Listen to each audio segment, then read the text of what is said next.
Shalom Bapak Ibu Saudara yang dikasihi dalam Tuhan kita Yesus Kristus. Renungan kita pada kesempatan kali ini terambil dari 2 Korintus pasal yang ke-11 ayat yang keempat. Firman Tuhan berkata demikian, sebab kamu sabar saja jika ada seorang datang memberitakan Yesus yang lain daripada yang telah kami beritakan, atau memberikan kepada kamu roh yang lain daripada yang telah kamu terima, atau Injil yang lain daripada yang telah kamu terima. Bapak Ibu Saudara yang dikasihi dalam Tuhan kita Yesus Kristus, marilah kita memulai renungan ini dengan membuka hati kita kepada firman Tuhan. Hari ini kita akan merenungkan mengenai perkataan Rasul Paulus dalam pembacaan firman Tuhan yang sudah kita bacakan barusan. Bapak Ibu Saudara, betapa pedihnya hati Rasul Paulus ketika ia menulis surat ini. Ia menulis surat ini seperti seorang ayah yang melihat anak-anaknya yang sedang dikelabui oleh orang asing yang menjanjikan kemudahan hidup tanpa penderitaan, yaitu di mana di jemaat Korintus banyak atau ada rasul-rasul palsu yang datang dan mengajarkan mengenai Yesus yang lain. Sebuah Yesus yang tidak menderita, tidak berkorban, hanya memberikan kesenangan duniawi. Dan mereka berkata bahwa hanya percaya saja kepada Yesus dan hidupmu akan bebas dari macam segala kesulitan. Tetapi Rasul Paulus di sini mengingatkan dengan air mata dan kegelisahan, menegaskan bahwa itu bukanlah Yesus yang sejati. Yesus yang sejati adalah Dia yang datang ke dalam dunia ini, menderita, disiksa, mati di kayu salib, dan bangkit untuk menebus kita dari dosa. Saudara-saudara yang terkasih dalam Tuhan kita Yesus Kristus, di zaman kita saat ini, apakah kita tidak menghadapi hal yang serupa? Dunia ini penuh dengan Yesus yang lain, yaitu ajaran-ajaran yang menjanjikan kesuksesan secara instan, kekayaan tanpa usaha, atau bahkan spiritualitas tanpa pengorbanan. Tetapi hari ini, mari kita kembali kepada akar iman kita, yaitu Yesus yang sejati, dan biarkan hati kita tersentuh oleh kebenarannya yang benar. Kalau kita melihat latar belakang dari 2 Korintus ini, surat 2 Korintus ditulis oleh Rasul Paulus untuk menanggapi masalah-masalah yang ada di dalam jemaat di Korintus yang ia rintis. Awal berdirinya jemaat ini tercatat di dalam Kisah Para Rasul pasal yang ke-18, di mana Paulus datang ke Korintus selama perjalanan misi keduanya. Ia tinggal bersama Aquila dan Priscilla, 2 orang Yahudi yang diusir dari Roma, dan mulai menginjili di rumah ibadah Yahudi. Karena permusuhan dengan orang Yahudi, Paulus beralih ke rumah Titus Justus dan berhasil menginjili orang non-Yahudi. Ia bekerja di sana selama 1,5 tahun, sehingga jemaat Korintus terdiri dari orang Yahudi dan non-Yahudi yang percaya kepada Yesus. Dalam surat 1 Korintus, Paulus telah menasehati dan menegur dosa-dosa jemaat, seperti perselisihan dan penyimpangan moral. Surat itu disambut baik, tetapi Titus membawa kabar bahwa orang-orang Kristen yang berlatar belakang Yahudi tetap ingin memegang hukum Taurat. Mereka datang dari Yerusalem dengan surat dukungan, menyangkal kerasulan Paulus dan melawan ajarannya. Lawan-lawan ini adalah orang-orang Kristen Yahudi yang menambahkan unsur gnostik, menekankan kecukupan diri sebagai rasul, dan merujuk pada Musa. Masalah utama yang mendorong surat 2 Korintus adalah kedatangan rasul-rasul palsu dari Yerusalem. Kita bisa membacanya di dalam 2 Korintus 11 ayat yang pertama sampai dengan yang ke-15. Mereka bukanlah guru Yahudi biasa yang memaksa sunat atau hukum Taurat, melainkan membujuk jemaat agar tidak setia pada Paulus dan mengikuti Yesus yang lain. Ajaran sesat ini menggambarkan bahwa Yesus sebagai saudara Lucifer, di mana Lucifer marah karena rencana penebusannya kalah dari Yesus, sehingga ia mengacaukan dunia. Mereka juga menyerang kelemahan Paulus, mengajarkan Yesus yang super, yang bebas dari penderitaan, dan menolak bahwa Yesus sejati menderita mati di kayu salib, menganggapnya hanyalah suatu bayangan. Secara keseluruhan, latar belakang penulisan surat 2 Korintus adalah untuk menanggapi ajaran menyimpang ini. Paulus membela kerasulannya dan menegaskan Injil yang benar tentang Yesus Kristus sebagai juru selamat yang menderita dan bangkit, bukan versi palsu yang menjanjikan kemudahan tanpa pengorbanan.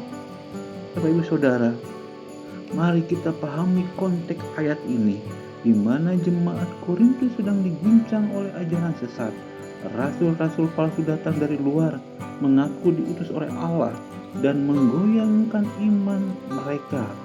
Mereka mengajarkan bahwa iman kepada Yesus berarti tidak ada lagi penderitaan atau kelemahan, sebuah Injil yang mengenyangkan telinga, tetapi kosong dari kebenaran.